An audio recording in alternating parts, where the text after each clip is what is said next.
Hello everyone, जय हिंद, वंदे मातरम। तो आज की वीडियो आपकी रहने वाली है बीएसएफ एससीएम की भर्ती के ऊपर। बीएसएफ का एग्ज़ाम कब तक होगा और क्या इसका टाइपिंग प्रोसीजर रहता है, एग्ज़ाम पैटर्न क्या रहता है, कितनी कट ऑफ गई थी प्रीवियस ईयर, इस बार क्या कट ऑफ रह सकती है और इसकी ज्वाइनिंग डेट कंफर्म हो चुकी है, कब इसकी ज्वाइनिंग होने वाली है, हर एक चीज़ मैं आपको डिटेल में बताने वाला हूँ। सबसे पहले मैं आपको समझाता हूँ कि इसका जो फिज़िकल है वो कब तक चलेगा, कब तक आपका एग्ज़ाम होने वाला है। तो देखो, जो बीएसएफ एससीएम का फिज़िकल चलने वाला है वो आपका 17 मार्च से स्टार्टअप हुआ है, 17 मार्च से शुरू हुआ है और ये आपका फिजिकल चलने वाला है 30 मई तक। ठीक है गाइस, 30 मई तक चलेगा आपका सिर्फ फिजिकल। तो अभी आपके पास अभी अप्रैल मंथ शुरू हुआ है, अप्रैल मंथ और मई मंथ, अभी 2 मंथ तो टोटली फिजिकल चलने वाला है।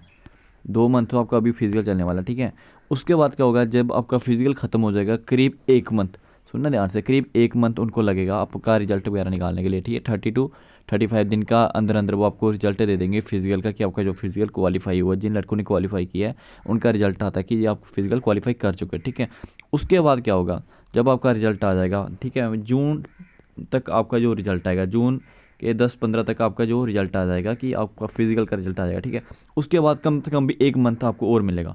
उसके बाद कितना, 1 मंथ आपको और दिया जाएगा और 1 मंथ के बाद जो आपका एग्ज़ाम करवा लिया जाएगा। तो जो आपका एग्ज़ाम होने वाला है वो जुलाई मिड में या एंड वीक में, ठीक है, जुलाई मिड या एंड में आपका जो एग्ज़ाम होने वाला है। तो ये आपकी एग्ज़ाम डेट कंफर्म रहने वाली है। अभी आपके पास बहुत ज़्यादा टाइम है। ठीक है, कम से कम अभी आपके पास अप्रैल मंथ पड़ा है, ठीक है, मई मंथ पड़ा है, जून मंथ पड़ा है, 3-3.5 मंथ अभी आपके पास है। तो आप अच्छे से एग्ज़ाम की तैयारी कीजिए, क्योंकि इस बार जो आपका कंपटीशन रहने वाला है बहुत ही लो लेवल का कंपटीशन रहने वाला है।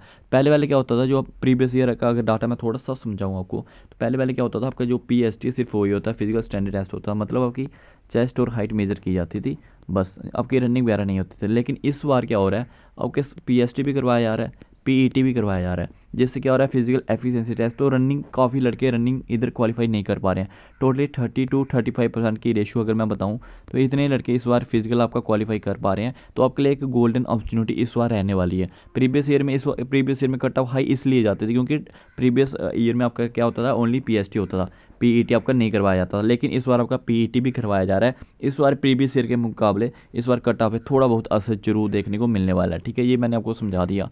अब मैं बात करता हूँ इसकी ज्वाइनिंग डेट क्या रहने वाली है। तो आपको पता होगा कि ये सब पहले ही अपना सेंट्रल आर्म फोर्सेस जितनी भी है पहले अपना एक टेंडर दे देती है, उसमें बता देती है कि आपकी जो ज्वाइनिंग रहने वाली है वो कब कब रहने वाली है। तो इसमें बीएसएफ एससीएम की जो आपकी रखी गई है, इसमें ज्वाइनिंग प्रोसेस इन्होंने रखा गया है कि अक्टूबर महीने, कौन सा, अक्टूबर महीने में आपकी ज्वाइनिंग रखी गई है। तो अभी आपके पास कितने महीने पड़े हैं, देखो, अप्रैल पड़ा है, मई पड़ा है, जून पड़ा है, जुलाई पड़ा है, अगस्त पड़ा है, सितंबर पड़ा है। ठीक है, तो मैंने आपको ऑलरेडी बता दिया अप्रैल और मई तक तो आपके डायरेक्ट फिजिकल चलने वाले हैं, यहाँ तो आपके फिजिकल चलेंगे। ठीक है, उसके बाद जून तक तो आपका रिजल्ट देंगे, जून तक आपका रिजल्ट बनाएंगे फिजिकल का, जुलाई तक आपका एग्ज़ाम कराएंगे। ठीक है, जुलाई महीने के एंड या मिड या एंड तक आपका एग्ज़ाम करवा लेंगे। उसके बाद इसका रिजल्ट भी तो देंगे भाई, इसका रिजल्ट भी देंगे वो, जो आपका एग्ज़ाम हो उसका रिजल्ट भी निकालने को टाइम लगेगा। उसके बाद सितंबर आपका,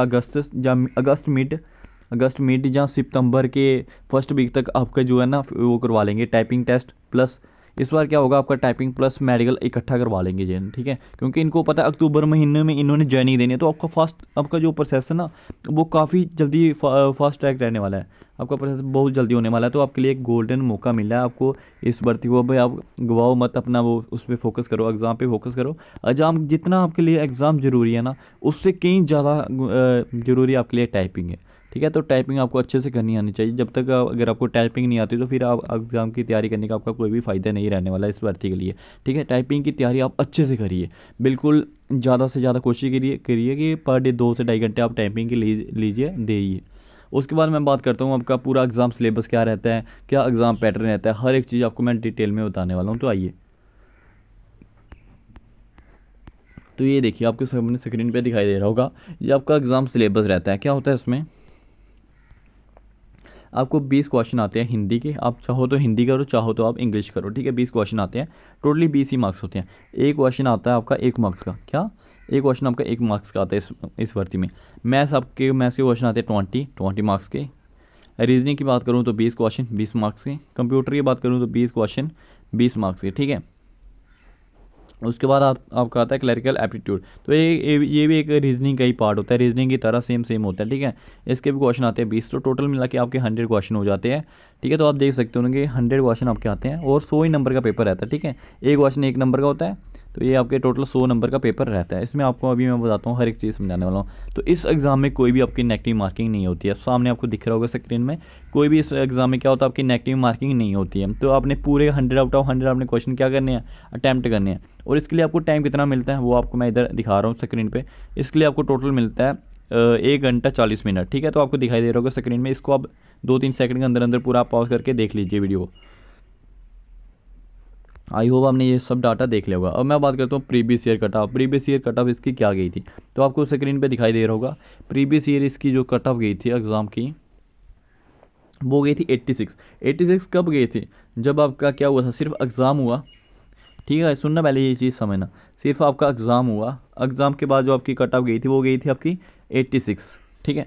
उसके बाद क्या हुआ, एग्ज़ाम के बाद जो आपकी टाइपिंग टेस्ट हुई, टाइपिंग टेस्ट के बाद जो आपकी फाइनल कट ऑफ गई, जब लड़के की सिलेक्शन हुई, ये सिलेक्शन कट ऑफ है, ठीक है।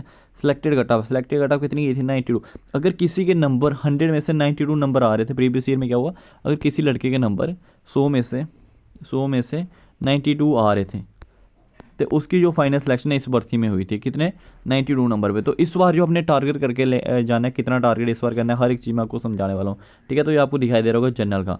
अब मैं बात करूँ एससी कैटेगरी का, तो एससी कैटेगरी 80 कट ऑफ गई थी और 84 पे एससी कैटेगरी का सिलेक्शन हो चुका था। तो ऐसा ही पूरा डाटा रहने वाला है, थोड़ा थोड़ा 3-3-4 अगर और कोई कैटेगरी आपकी एसटी हो गई, ईडब्ल्यूएस हो गई, ठीक है, ओबीसी हो गई, तो 5-5 6-6 7-7 8-8 नंबर अपने कम कर लेना। तो इसी का राउंड जो आपकी प्रीवियस ईयर कट ऑफ गई थी, ठीक है। तो अभी मैं आपको एक चीज़ बता दूं, प्रीवियस ईयर में क्या हुआ था, आपकी जो सीआईएसएफ है, सीआईएसएफ की जो आपकी कट ऑफ गई थी, उसके लिए टाइपिंग के लिए 76.93 आपकी टाइपिंग के लिए कट ऑफ गई थी, ठीक है। तो जो इसकी फाइनल कट ऑफ गई थी सीआईएसएफ की, ये फाइनल कट ऑफ का डाटा जो सीआईएसएफ ने शो नहीं किया था कि हमारी फाइनल कट ऑफ कितनी गई है। उसके बाद मैं बात करूँ सीआरपीएफ की, तो सीआरपीएफ की 44.94 कट ऑफ गई थी। भाई इसकी कट ऑफ इतनी डाउन क्यों रही थी, क्योंकि जो आपका सीआरपीएफ एससीएम का जो आपका पेपर आया था ना भाई, बहुत ही हार्ड लेवल का पेपर आया था। वो जो आपका बीएसएफ, सुनना पहले ये चीज़ें, बीएसएफ एससीएम का पेपर आया था, ये बिल्कुल इजी लेवल का पेपर आया था, इसलिए इसकी कट ऑफ 92 तक टच कर गई थी, क्योंकि पेपर ही बहुत ईजी आया था। आपकी कट ऑफ कैसे डिपेंड करती है, कट ऑफ हमेशा आपकी 2-3 चीज़ों पर डिपेंड करती है। एक तो आपकी कट ऑफ डिपेंड करती है एग्ज़ाम लेवल, ठीक है, एग्ज़ाम लेवल, आपका एग्ज़ाम लेवल कैसा है, ठीक है। उसके बाद उसकी कट ऑफ डिपेंड करती है आपकी कि कितने स्टूडेंट्स ने एग्ज़ाम में अपेयर हुए, ठीक है।